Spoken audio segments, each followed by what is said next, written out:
यह लड़की सहज रूप से अपनी सीट बेल्ट कसकर बांध लेती है, लेकिन उसे क्या पता था कि यही उसकी जान बचा लेगी। जैसे ही उसने सीट बेल्ट बांधी, विमान जोरदार तरीके से हिलने लगा। बाकी लोग यह देखकर अपनी सीट बेल्ट बांधने की कोशिश करते हैं, लेकिन तब तक बहुत देर हो चुकी होती है। एक आदमी फिसलते हुए दरवाजे से जाकर टकरा जाता है। विमान के तेजी से हिलने के साथ ही जल्द ही केबिन का दरवाजा फटकर खुल जाता है और तेज हवा का दबाव कुछ लोगों को बाहर खींच लेता है। एक आदमी अपनी जान बचाने के लिए लड़की का हाथ कसकर पकड़ लेता है ताकि वह हवा में उड़ न जाए, लेकिन तभी एक और व्यक्ति उसे पकड़ लेता है। लड़की का नाम ऐना होता है। ऐना को खुद से अलग होने से बचाने के लिए वह आदमी उसका गला जोर से पकड़ लेता है। जब ऐना बेहोश होने के करीब पहुंच जाती है तो वह मजबूरी में जमीन पर पड़ी एक कांटेदार चम्मच उठा लेती है और उस आदमी पर वार कर देती है। तभी वह उस मुसीबत से निकल पाती है, लेकिन ऐना को संभलने का जरा भी मौका नहीं मिलता। उसके सामने का मंजर अचानक बदल जाता है। पूरा विमान तेजी से समुद्र की ओर गिरने लगता है। कुछ ही पलों में उसकी रफ्तार और बढ़ जाती है और देखते ही देखते विमान सीधे समुद्र में जा गिरता है। जैसे जैसे समुद्र का पानी तेजी से केबिन में भरने लगता है, ऐना जल्दी से अपनी सीट बेल्ट खोलने की कोशिश करती है, लेकिन इस बार सीट बेल्ट खुल ही नहीं रही होती। डर के मारे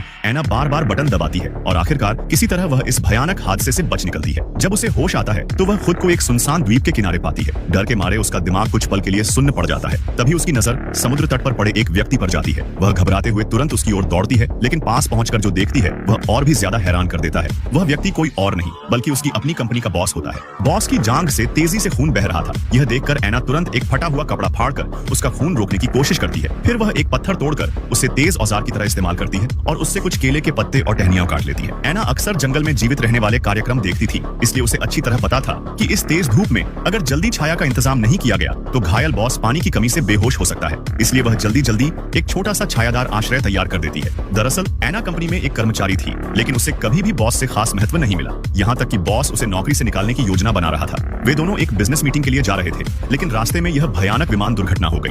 हालांकि बॉस हमेशा ऐना को नजरअंदाज करता था, फिर भी ऐना पूरे मन से उसकी देखभाल करती है। कुछ समय बाद बॉस को होश आ जाता है, लेकिन हैरानी की बात यह होती है कि होश में आते ही वह ऐना का धन्यवाद करने के बजाय घमंड भरे अंदाज में उसे तुरंत मदद ढूंढने का आदेश देने लगता है। यह देखकर ऐना को बहुत गुस्सा आता है। वह सोचती है कि उसने इतनी मेहनत से उसकी देखभाल की और बदले में उसे यही व्यवहार मिला। गुस्से में वह तुरंत वहां से चली जाती है। शुरुआत में बॉस इस बात पर ध्यान नहीं देता, लेकिन थोड़ी ही देर में तेज धूप के कारण वह बेचैन और चिड़चिड़ा हो जाता है। तभी ऐना समय पर उसके लिए पानी लेकर आती है, जिससे उसका गुस्सा थोड़ा शांत हो जाता है। और तभी बॉस को आखिरकार एहसास होने लगता है और तभी उसे यह समझ में आता है कि इस सुनसान द्वीप पर जिंदा रहने के लिए उसे इसी लड़की यानी ऐना पर निर्भर रहना पड़ेगा। इसलिए वह अपने पहले के व्यवहार के लिए ऐना से माफी मांगता है। अच्छी बात यह थी कि ऐना को जंगल में जीवित रहने का काफी अनुभव था। अपने ज्ञान और यादों के सहारे वह लकड़ियों को रगड़कर आग जला लेती है। अब जब उनके पास आग होती है तो वे मछली पकड़कर उसे पकाकर खा सकते हैं। इस तरह ऐना की देखभाल और मेहनत से बॉस को काफी समय बाद पकी हुई मछली खाने को मिलती है। वहीं ऐना भी अपनी समझदारी और हिम्मत पर मुस्कुरा उठती है।